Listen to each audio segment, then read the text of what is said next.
Baiklah semuanya, video ini untuk setiap patriot barat. Tidak masalah apakah Anda orang Inggris, meskipun ini terjadi di Inggris, karena Inggris adalah medan pertempuran untuk menyelamatkan peradaban barat. Tapi jika Anda orang Amerika, Kanada, Australia, atau Selandia Baru, Anda perlu menonton ini, karena Anda akan melihat lebih banyak hal seperti ini terjadi di negara Anda. Beberapa orang akan mengatakan bahwa ini sudah terjadi di negara kita. Lihat ini. Seorang pengemudi mabuk asal Butan yang menyebabkan kecelakaan tidak divonis bersalah agar dia bisa mendapatkan visa permanennya. Lihat niat di baliknya. Jadi itu jelas menunjukkan kepada kita apa yang mereka inginkan. Mereka mendahulukan orang asing daripada rakyat Australia. Ini sama saja di Inggris. Sampai batas tertentu, ini juga terjadi di Amerika. Saya tahu Presiden Trump sedang memimpin, tapi berapa lama dia akan tetap di sana? Dan bagaimana dengan birokrasi? Itu sangat woke. Jadi perhatikan ini. Jadi biar saya ceritakan ini. Kisah ini bermula di Bandara Manchester hampir 2 tahun lalu, mungkin 1,5 tahun yang lalu. Lihatlah klip video ini. Kamera, kamu sedang direkam kamera. Tidak, kita sudah selesai sekarang. Sekarang sudah 7 tahun. Tidak. Kami tidak melakukan apa-apa. Kami tidak melakukan. Melawan saat ditangkap, oke? Jadi orang di belakang kamera, seorang saudara muslim dari Manchester, salah satu dari 2 saudara itu, memukuli muslim lain di bandara karena perselisihan parkir atau semacamnya. Jadi polisi dipanggil, mereka datang. Dan inilah yang mereka lakukan. Mereka mencoba menangkap mereka. Ponselmu sedang merekam. Dia sedang dikurung. Kami belum melakukannya. Aku tidak mau mendengarnya. Itu tidak ada hubungannya denganku. Kami akan kembali. Biar aku tunjukkan klip video yang lebih bagus ya. Sebenarnya, tidak. Mari kita mulai lagi karena ya itu 2 menit lamanya. Mari kita mulai lagi, anggap saja ini klip pertama. Oke, jadi cerita kita dimulai di Bandara Manchester hampir 1,5 tahun yang lalu. Lihatlah video ini. Jadi ada 2 polisi laki-laki dan 2 polisi perempuan, hasil rekrutmen DEI. Seperti yang akan mereka ketahui, ternyata bukan ide yang bagus untuk menempatkan perempuan di garis depan ketika Anda berhadapan dengan orang-orang, terutama ketika negara Anda dipenuhi oleh orang-orang dari budaya misoginis. Jadi mereka datang untuk menangkap pria ini karena dia baru saja memukuli muslim lain, omong-omong, karena perselisihan tempat parkir atau semacamnya. Jadi polisi dipanggil. Mereka datang, mereka mencoba menangkap mereka. Ini adalah saudara laki-laki dari pria ini. Dan lihatlah ini, sangat jelas. Lihat apa yang terjadi. Dia melawan. Dan saudara ini datang, mulai memukul petugas polisi. Jadi para petugas polisi langsung menghadapi dia. Dia tiba-tiba menyerah. Tapi lihat orang ini. Orang dengan hidung sepanjang 9 kaki ini melepaskan serangan pukulan dan tendangan dengan penuh amarah, tanpa peduli siapapun korbannya, tanpa peduli laki-laki atau perempuan. Gadis malang ini sebentar lagi akan merasakannya. Lihat dia memukul, melemparkan pukulan. Wanita ini menahannya, pum, dia tumbang. Lihat itu, lihat hook kiri itu. Boom, boom, gadis malang ini. Rekrutan DEI. Gadis malang ini melihatnya dan dia berpikir, apa yang harus aku lakukan? Apakah aku harus dipukul di wajah atau aku harus menghadangnya? Salut untuknya, dia memang maju menghadapinya. Boom, dan kemudian dia langsung tumbang. Hanya pria ini yang benar-benar seorang polisi. Ya, hanya pria ini yang benar-benar seorang polisi. Bugar, tinggi, kuat. Jadi setelah dia mengalahkan rekrutan DEI, dia mengalihkan perhatiannya ke dia. Saudaranya sudah menyerah. Dia mengangkat tangannya. Dia langsung berpikir, waduh, ini bukan ide bagus. Dan lihat apa yang terjadi. Boom! Dia memukulnya. Tapi wanita ini bangkit. Wanita ini terluka. Hidung wanita ini patah. Kita melihat rekaman lain. Saya tidak tahu apakah saya memilikinya atau tidak. Dia penuh darah, menangis, dan berteriak. Kasihan gadis itu mengalami trauma. Dia pikir, kamu tahu, kamu bisa saja pergi ke rumah orang kulit putih dan bilang ke mereka, "Hei, tahu nggak, postingan media sosialmu sangat menyinggung. Kami di sini untuk menangkapmu." Dan kemudian orang-orang kulit putih itu, karena mereka beradab, berkata, "Apa? Serius?" "Tidak, saya rasa tidak. Saya akan protes soal ini. Saya tidak suka ini. Saya punya kebebasan berpendapat." Tidak, kamu tidak punya. Oke, ayo ke penjara. Akhirnya mereka punya catatan kriminal. Tapi tidak dengan orang-orang ini. Mereka kira orang-orang ini akan bertindak seperti orang-orang kulit putih tadi. Ini mengingatkan saya pada cerita tentang seorang petugas polisi Jerman yang dipanggil karena seorang warga Afghanistan mulai menikam pembakar Al-Quran di Jerman. Dan ketika polisi itu datang, videonya benar-benar mengerikan. Saya tidak tahu apakah saya bisa memutar video itu di sini. Jadi ketika polisi itu datang, petugas polisi Jerman muda yang tampan dan tinggi berusia 30 tahun ini, saat dia datang, dia melihat dua orang ini sedang berkelahi satu sama lain. Mereka berada di lantai, mereka ada di tanah. Orang Afghanistan ini yang memegang pisau di tangannya sedang dilumpuhkan oleh orang-orang Jerman lainnya. Jadi pelatihan orang itu, pelatihan walk-nya adalah dia masuk untuk memegangi orang Jerman itu. Dia duduk di atasnya, dia memeganginya, dia duduk di atasnya seperti ini. Dan orang Afghanistan itu terjatuh. Dia masih memegang pisau di tangannya. Dia datang, menusuk lehernya tepat di situ. Kasihan, polisi muda itu meninggal. Pelatihan walk-nya membuat dia mengejar pembakar Al-Quran sayap kanan dan tidak memperhatikan orang-orang dari budaya abad pertengahan yang digambarkan oleh kalangan elit kita sebagai korban abadi supremasi kulit putih dan rasisme. Kasihan, dia kehilangan nyawanya. Jadi orang ini, begitu juga dengan para wanita itu, mereka berpikir, kamu tahu, mereka akan baik-baik saja. Mereka sama seperti kita, orang lain tidak penting. Lihat dia. Jadi dia kena satu. Sekarang wanita ini akhirnya menyetrumnya. Jadi dia menyetrumnya. Dia jatuh. Saya rasa saya punya klip lain, biar saya tunjukkan karena yang ini tiba-tiba berakhir di situ. Biar saya tunjukkan ini kepada Anda. Mari kita langsung ke bagian aksinya. Jadi ini dari sudut yang berbeda. Kami tidak melakukan apa-apa. Jangan lakukan hal sialan itu, hei! Jadi dia terjatuh. Saya rasa ada klip lain di tengah-tengah di mana dia menendang kepalanya. Karena saat dia bangun, karena kamu harus ingat, dia kena pukul dari belakang oleh orang ini. Orang itu sudah tumbang karena wanita ini menyetrumnya. Jadi dia terbangun. Dia melihat sekeliling. Dia melihatnya tergeletak di tanah. Kepalanya bergerak, jadi dia menendangnya. Dia baru saja kena. Tapi bagaimanapun, pria malang itu kehilangan pekerjaannya karena seperti biasa, yang menjadi korban adalah Muslim. Begitu ini terjadi, langsung muncul ketidakjujuran. Mereka mulai ribut soal polisi yang menendang kepala pria yang sebulan lalu telah menikam dua orang Yahudi di Golden Green. Begitu saja, mereka memotong bagian saat polisi itu menendang kepalanya. Lalu media sosial langsung heboh. Sejak awal, pemerintah, para petinggi, mereka langsung terpojok. Mereka ketakutan. Jadi mereka mengorbankan pria ini, polisi pemberani itu, dan memecatnya. Dan lihat ini. Lihat orang-orang ini. Lihat propaganda yang mereka sebarkan.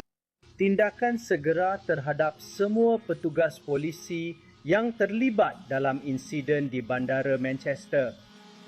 Semua dari mereka ditangkap, diskors, diadili dan langsung dipenjara. Setiap petugas itu harus segera ditangkap. Jika tidak, maka kami akan beralih ke rencana B dan anda akan melihat protes besar. Saya janji. Lihat itu.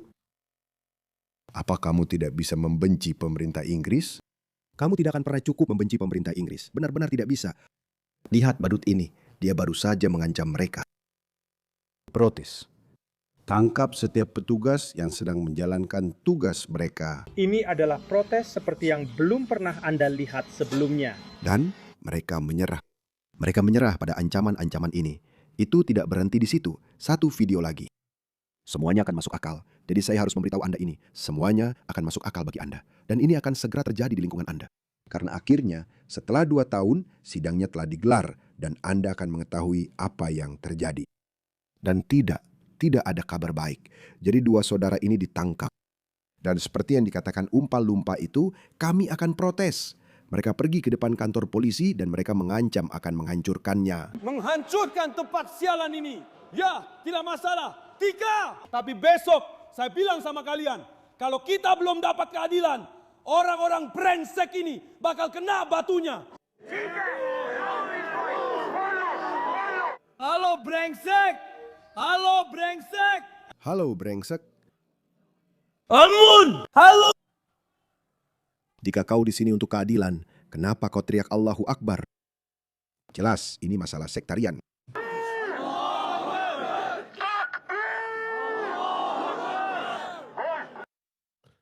Negara ini butuh reform, dan sekarang kau mengerti konteksnya. Kamu sudah lihat videonya, cukup jelas kan? Kamu lihat darah mengucur dari hidung polisi itu. Kamu lihat pukulan-pukulan itu, kekerasan yang brutal. Kamu lihat kasus yang jelas dan sederhana itu. Jadi, dan pada saat yang sama, Keir Starmer ini terjadi, menurutku, beberapa minggu setelah kerusuhan Southport, sekitar waktu itu mungkin 6 bulan setelahnya. Mereka melihat bagaimana perlengkapan anti huru-hara dikeluarkan, bagaimana polisi Inggris datang, mulai menangkap orang, memasukkan ke penjara hanya karena berteriak, atau bahkan mereka ditangkap hanya karena kata-kata. Dan mereka melihat ini dan para patriot ikut campur. Mereka berkata orang-orang ini harus ditangkap. Butuh waktu setahun bagi mereka untuk mengadili orang-orang itu. Juri tidak bisa mencapai keputusan. Dan kami bertanya-tanya, kenapa? Kenapa butuh waktu begitu lama? Ini kasus yang sangat jelas. Mereka sangat takut pada orang-orang ini. Jadi coba tebak, mereka terus menundanya. Dan para patriot terus berkata, kami tidak akan mendapatkan keadilan. Dan sekali lagi, ini bukan tentang para petugas polisi, karena saya yakin para patriot juga bukan penggemar terbesar polisi. Untuk alasan yang masuk akal, karena hal ini. Inilah yang dilakukan polisi terhadap para patriot. Lihat ini. Inilah yang dilakukan polisi. Para pensiunan, mereka di sini untuk menjaga monumen peringatan Perang Inggris. Itulah alasan mereka ada di sana. Ayah dan kakek mereka telah meninggal, tapi orang-orang ini sendiri sudah tua. Jadi ayah mereka sudah meninggal. Lihat dia berdarah, dia berdarah. Jadi masyarakat melihat bahwa perlengkapan anti huru-hara, tongkat, anjing polisi, dan kuda polisi dikerahkan ketika itu menyangkut orang Inggris asli. Tapi ketika orang-orang ini memukuli kalian, mereka berkumpul di depan kantor polisi kalian. Mereka mengancam kalian bahwa mereka akan, kalian tahu, menghancurkan tempat ini. Kalian butuh hampir 2 tahun, mungkin 1,5 tahun menurut saya itu lebih akurat, hampir 1,5 tahun untuk membawa mereka ke pengadilan. Butuh waktu setahun bagi mereka, dan saya rasa mereka baru mengadili mereka pada bulan November-Desember tahun lalu, tepat setahun kemudian. Juri tidak bisa mencapai keputusan. Mereka menundanya lagi. Jadi diam-diam mereka telah menjalankan persidangan ini. Dan tebak apa yang baru saja terjadi? Kalian benar menebaknya teman-teman, kalian benar menebaknya.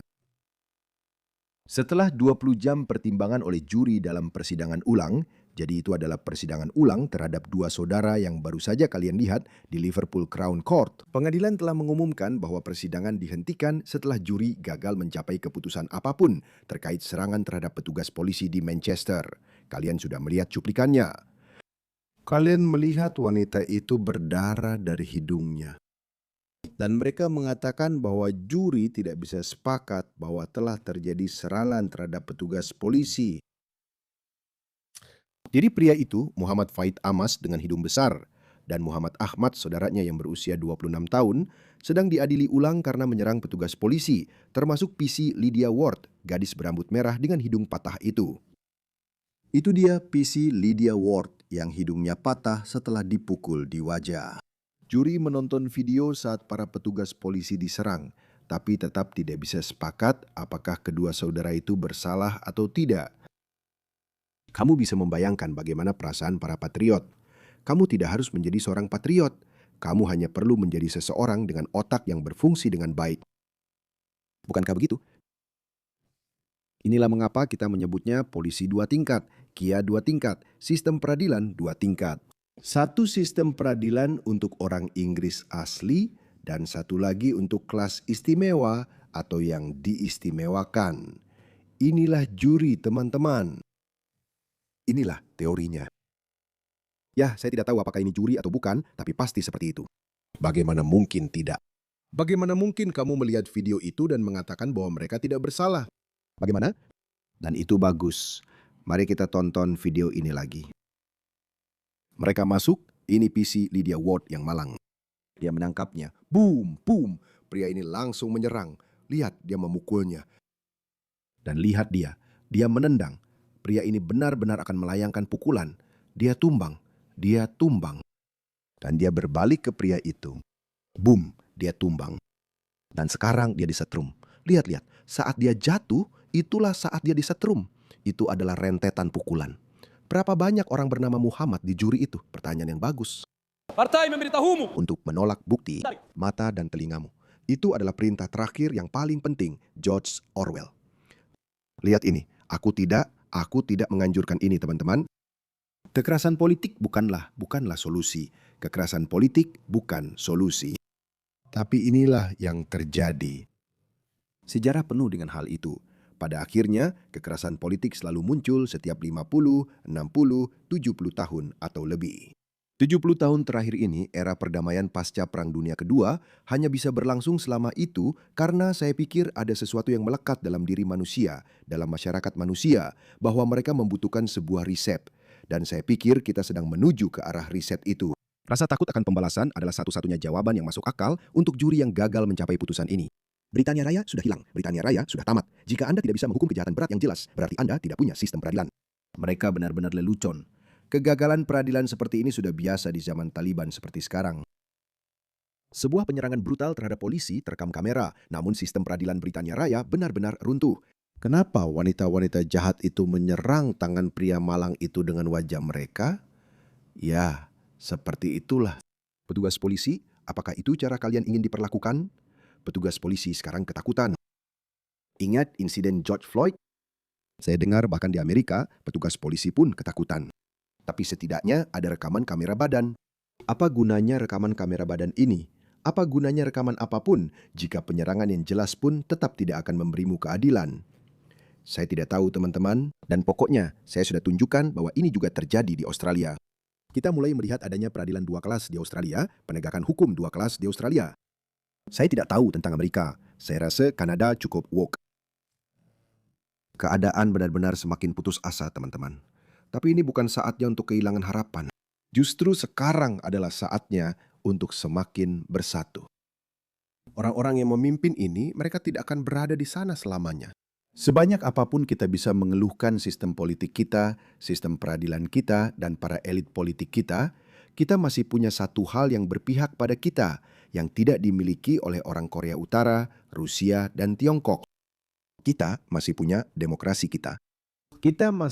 Kotak suara kita masih menentukan siapa yang berkuasa.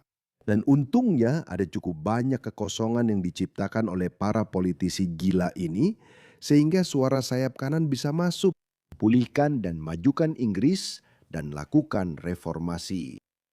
Pada akhirnya, mereka harus bekerja sama satu sama lain. Mereka harus, kalau tidak, lupakan saja. Mereka akan membentuk pemerintahan di sana pada tahun 2029. Dan sekarang di sini, One Nation dan koalisi harus membentuk pemerintahan. Dan kita harus membalikan ini. Kita harus mempertahankan ini dengan tegas. Gelombang Albo, kamu tahu, seperti kita punya gelombang Boris di Inggris, kita punya gelombang Albanese di sini. 2-3 juta orang telah datang ke Australia yang diizinkan membawa keluarga mereka. Mereka telah diberikan izin tinggal tetap, visa permanen. Ya mungkin 1 orang bekerja, tapi 4 lainnya, 3 anak dan istri mereka tidak bekerja. Mereka menguras habis Centrelink. Dan Australia sudah tidak mampu lagi, maaf. Jadi semua orang yang datang setelah COVID, visa mereka harus dibatalkan. Mereka harus dipulangkan. Maaf, kami sudah penuh. Maaf. Semua itu dibilang rasis kalau diucapkan. Saya orang berkulit coklat. Saya mengatakannya sebagai orang berkulit coklat. Jadi, orang Australia kulit putih yang saya hormati, kalian perlu mengatakan ini lebih sering. Tolong, mulailah aktif secara politik. Aktiflah di X, aktiflah di Facebook. Bagikan video-video ini. Dan juga bergabunglah dengan grup Telegram saya, di mana para patriot barat berkumpul. Kami punya orang-orang dari Amerika, Inggris, Kanada, tentu saja Australia, bahkan Selandia Baru. Para patriot, kita sedang menyatukan suara kita. Ada satu identitas yang muncul di seluruh barat, yaitu patriot barat. Secara tradisional, kita adalah nasionalis. Tapi ketika menyangkut hal ini, kita berjuang untuk peradaban barat. Itulah sebabnya ada orang di Australia yang akan mempercayai Trump sebelum mereka mempercayai Albanese. Dan itu sama. Dan itu juga sama di UK. Jadi ada identitas global yang sedang muncul, yang agak ironis karena kita adalah nasionalis, tapi kita juga sedikit menjadi globalis.